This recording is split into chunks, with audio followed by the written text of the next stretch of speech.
Salam, assalamu alaikum. J'espère que tout le monde va bien. J'espère que vous allez tous bien, que tout le monde il est beau, que tout le monde il est magnifique, que tout le monde il est à croquer, que vous sentez très très très bon, que vous êtes al dente. Il va nous falloir aujourd'hui les ingrédients, les condiments suivants. Vous voyez dans le bide là du Baba Noël, il y a 4 œufs. 4 œufs. Si vous avez pas, vous avez... Je pars sur 4 œufs. Pourquoi? Parce que tout simplement, mon moule il est profond. 2 œufs suffit, 2 œufs suffisent amplement. Moi, il y a 4 là parce que le moule il est profond.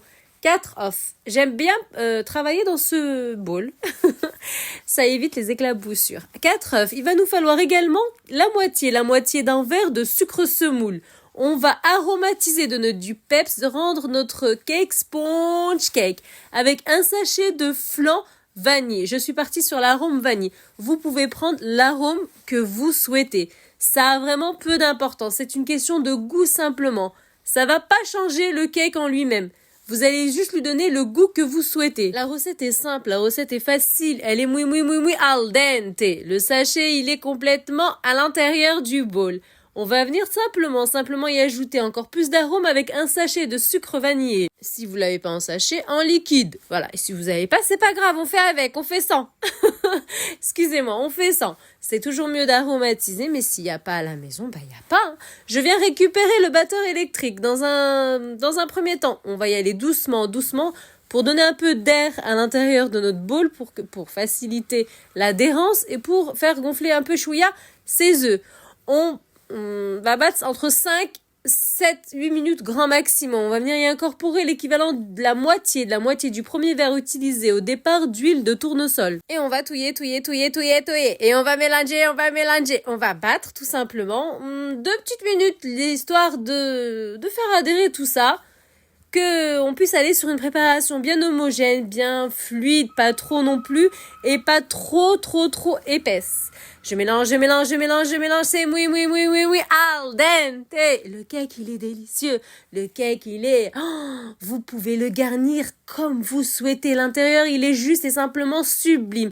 Une recette à tester, à partager. Oh, là, vous me voyez incorporer l'équivalent d'un verre complet du même verre utilisé au départ de lait à température tiède. Je veux pas qu'il soit chaud, je veux qu'il soit simplement entre chaud et froid, entre chaud et normal. Je veux qu'il soit tiède. La température, il faut qu'elle soit tiède. On va venir y ajouter, vous voyez, un verre, vous avez vu une cuillère à soupe de beurre fondu. Attention, une cuillère à soupe de beurre que vous allez fondre. Vous n'allez pas me faire fondre du beurre, et prendre une cuillère à soupe et m'incorporer à l'intérieur de la recette. Non, vous suivez la recette à la lettre. Dans chaque recette que je poste, vous suivez exactement ce que je fais. Un condiment ou un ingrédient peut changer toute la donne. Chaque recette est unique et chaque recette a sa valeur et a son sens. Ne modifiez rien du tout.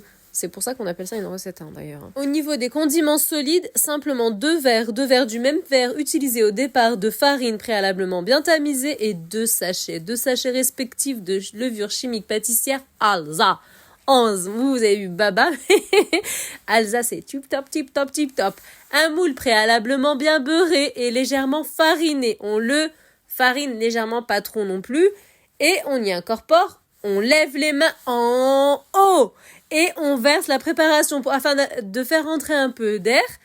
Et puis, moi, j'avais ajouté aussi un peu de fruits confits. Pourquoi j'ai ajouté des fruits confits? Bon, on s'amuse, hein. Il y a une part, quand je tranche une part, il y a un petit fruit confit qui se balade en haut.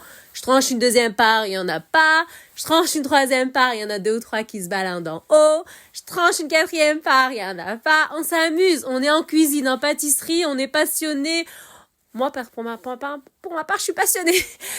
On aime cuisiner, on n'aime pas cuisiner, on fait un cake qui est atypique, qui est sponge, qui est moelleux, qui est fin en bouche, qui est juste ce qu'il faut, où il faut. Aïe. La déco, vous faites ce que vous souhaitez. Je suis partie hyper soft, du sucre glace, vous pouvez même laisser comme ça naturel, partir sur un glaçage pour ceux qui ont du chocolat, pour ceux qui ont du Nutella, pour tout ce que vous avez à la maison, vous décorez à votre guise. Personnellement, le four, il était éteint. J'y ai apposé le moule et je suis partie sur une cuisson à 150 degrés pendant 30 minutes. À aucun moment, je n'ai ouvert mon four. J'ai bifurqué à 180 degrés pour terminer mes 40, voire 45 minutes grand maximum. Mais ça monte pas jusqu'à... Ça fait à peu près 35-40 minutes grand maximum. Et vous avez ce délicieux cake. Il est moelleux. Il a plein d'arômes et plein de goûts. Il est vraiment... Une recette à tester, à retester et à partager. Mon peuple, ma communauté, je vous invite à rejoindre ma chaîne. Je vous invite à cliquer sur subscribe, abonner, à partager au plus que vous pouvez. Et bien sûr, à me suivre dans le pétillement, le soleil, la gaieté. Enfin, Nassima, quoi. À 1 degré d'humilité. Je suis humble. Chaque mot est pesé et chaque mot est à son endroit. Je vous souhaite à tous un excellent week-end. Moi, je suis partie à Lyon. La fête des Lumières, j'ai vu les illuminations. Je suis partie un peu ici et ailleurs. Ça fait du bien. Mais franchement, dans le TGV, ils étaient tous en train de tirer la tête. Mais pourquoi vit-on dans un monde aussi étrange? Pourquoi rendre les choses aussi étranges et aussi compliquées? Salam! Assalamu alaikum!